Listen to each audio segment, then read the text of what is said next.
Good afternoon everyone. Pasok. Update sa traffic guys. Traffic situation. Grabing trapika oy. Traffic kay Cebu. Taghan kay mga rich, mga dato. Atong i-update karong hapuna guys. Alas 2 sa hapon.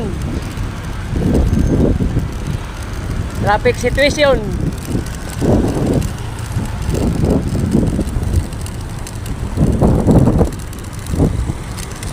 Grabe ka huot dan. Mga speakers. Pero dire normal ra. Speakers grabe trapika. Bumper to bumper. Dire normal kayo. Andre speakers ay. Bumper to bumper. Uutas traffic oy. Thank you for watching everyone from Philippines, Mexico and Indonesia. Thank you all. Thank you for watching everyone.